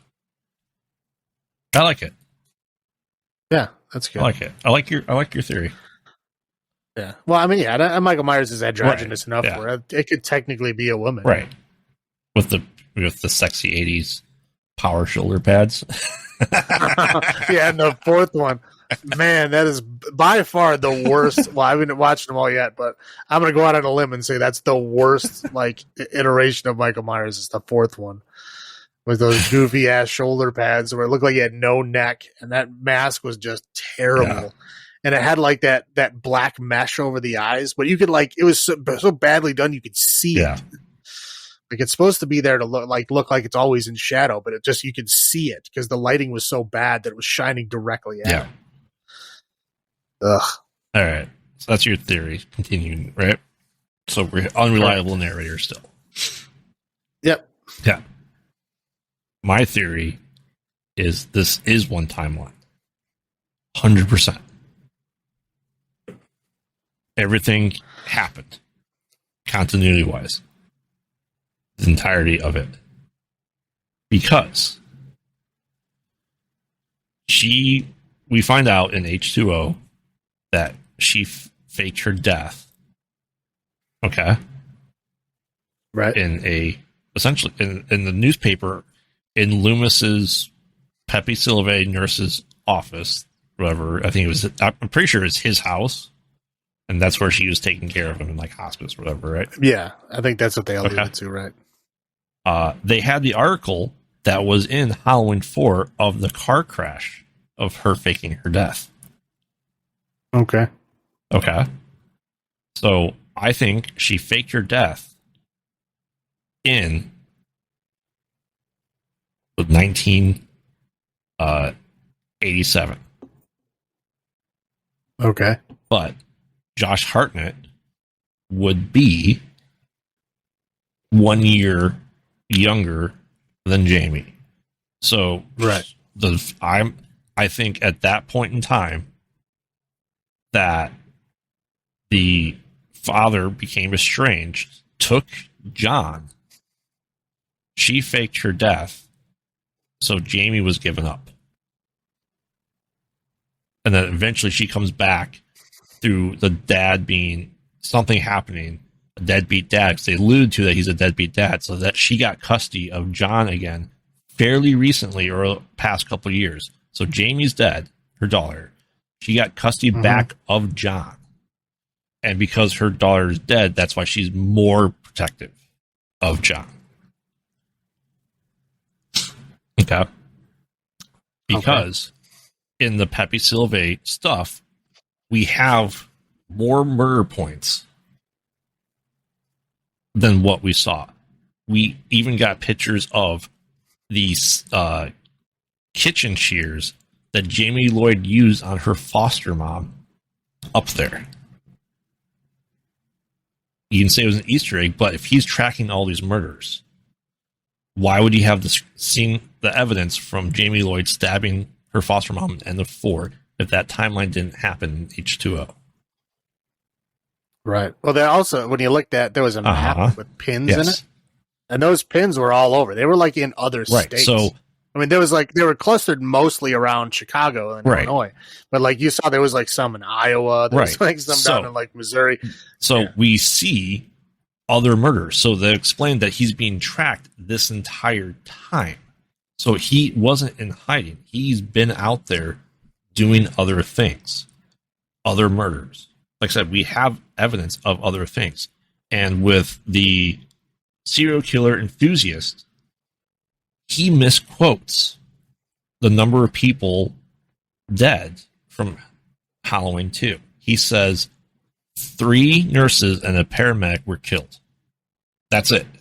Well, no, yeah, he says 3 nurses and a doctor. Yeah, he doesn't mention the paramedics at all. Right. And there's more than that. Well, yeah, there was the 2 paramedics, the cop. Right. The security guard. There's a lot more than all that. Right. Okay. So I think all that has happened because a lot of those crime scenes and descriptions of murder on the board describe the other murders by Michael Myers in the rest of the movies. You could say they're fun Easter eggs, but if you're going to have that in there, I consider it to be lore. No, yeah, I agree. I mean, again, if it exists in other movies and you bring it into this one, you're essentially bringing over the lore of that movie. I mean, that's just the way it is. I mean, if you want to put an Easter egg into, showing that it's not lore, it's usually done by like a character making a joke. Right. A character making a joke, which is something that happened in another movie that they're, trying to distance themselves from, but they make the joke to address the elephant in the room. Right. But no, and it makes a lot more sense because, again, like I was saying earlier, they don't explain where he's been for the last 20 years. Right. At all. There's no explanation at all. I mean, obviously, she still thinks he's alive because she's scared that he's going to come back. Right. So obviously, she doesn't think that he was really dead, which means that his body was probably never found. Right. Right. And if we have Dr. Loomis still alive, still tracking him, that would make more sense too, because that way we don't have the explanation of where he's been. He's been there. He's done all these other things. Right. So that this would be... trying to think. Did they say how long ago Loomis died? They didn't. They just said he died a while back, but he died a couple years ago. Right. Yeah. They don't give a definitive time. Right. So like what Halloween 6 was what? Like 95? 96. Yeah. Yeah. So that's only 3 years away. So also, if he wasn't doing all the stuff, why would they have a file on Laurie Strode calling her Carrie Tate? So he's been in touch with her this entire time. Yeah, that would be my assumption. If he's got stuff in her file, telling, saying like where she is, right? Yeah. And what her name is at the time, right? You'd have to. But no, again, it makes sense because again, there's no explanation where he's been for 20 years, right? Which means like if the rest of these, he had plenty of time to do all the rest of those movies in that 20 years, and still make it there for that. Yeah. And that would better explain why he waited 20 years to go to the nurses. Right. Because he was too busy with his granddaughter, and all that kind of shit because she was still in Haddonfield. Yes. Yeah. And that's why everything's still there. Because it actually is one timeline. It makes sense. I like it. And I'll give a brief hint of this is, I don't think Laurie Strode's dead. Well, I don't think she's dead either because it wasn't a very convincing death at all. I said I kept expecting her to show back up because it was such a cheesy done death, but she didn't. But yeah, I would 100% believe that she lived. If the foster mom could live from the kitchen shears stabbing, if Dr. Loomis can live from being blown up, Jamie Lee Curtis getting stabbed once and falling down 10 feet is perfectly survivable in this universe. Well, here's the funny thing is that it's never even like they don't even have to like explain how both Michael and Dr. Loomis survived that explosion. Like nobody even feels the need to even mention it. Like that's how easy it was for them to survive it. So yes, if it's that easy to survive explosions in the universe that they are in, yes, I'm absolutely positive that they can live through all this. So yeah, in conclusion, it's one timeline. Laurie Strode's a shitty mom. Yeah. But I think that perfectly lines up. And I think that will lead into the last trilogy as well. Because when we get to it, I still think it's the same thing. I'll dive deeper into that part of it. But everything happened. I'm even saying, and we'll get to this next one, that Halloween 3 happened as well. In this universe. But I said, I think it makes sense that all this had to happen because Dr. Loomis isn't dumb enough to see other murderers and think they're Michael Myers. He would know the calling card of it.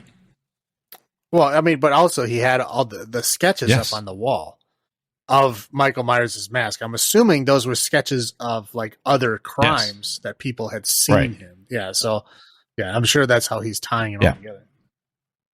So he died tracking him the entire time. Right. Because how else, if someone fakes her death, why would the nurse of Dr. Loomis have a file saying where she was at? That's the only reason that evidence can be there. Yeah. Well, I mean, yeah, you'd think Dr. Loomis would be smart enough to put it in a file called Laurie Strode. Right. Like, addendum, she faked her own death. Her name is now this. Here's her address and phone number. Like, why would you do that? Right. But, I don't know. Maybe he's got a bad filing system or something. Clearly. I mean, what? She could have became a patient of his. His second patient ever. Yeah. I don't know how he kept getting paid. So he did. Yeah. Maybe he's just a trust fund kid. Right. So, I mean, what do you think of my one timeline there? Do you think it holds? There's evidence of it? It definitely does. Yeah, it definitely does. Like I said, I was even alluding, before you told me about it, I was even alluding to that being the case beforehand. So, yeah, no, I'm totally. Everything's there pointing to these other things already happening. In the universe. So yeah, I'm on board so far. We'll see how far it stretches when we get to this other trilogy. Yes, we will, because both our theories will continue into the new trilogy as well. Sweet. I can tell yours does too. So well, we'll get there. Well, yeah, one more episode of the miscellaneous stuff and then we'll get there. All right. Anything else you want to add to your theory? No, I said that's just kind of the hints that there's more to it. There's more to both of our theories, I believe. Yeah. Well, we'll find out. I haven't seen any of them, so we'll find out. Perfect. All right. All right. We'll wrap it on that then. And then stay tuned for our next podcast. We'll be discussing part 3 of the 4-part Halloween franchise, confusing timeline series that we're doing. This one is going to be our miscellaneous timeline, which is going to be Halloween 3, Season of the Witch, and then Rob Zombie's Halloween 1 and 2. I refer to these as the ones that everyone loves to hate. But we will find out those later on, and then after that we will do the newer trilogy, and then we will end it on Halloween Ends, which just released on Friday 14th, Yep. right? Yeah, October 14th, right? So we'll get to that at the very end.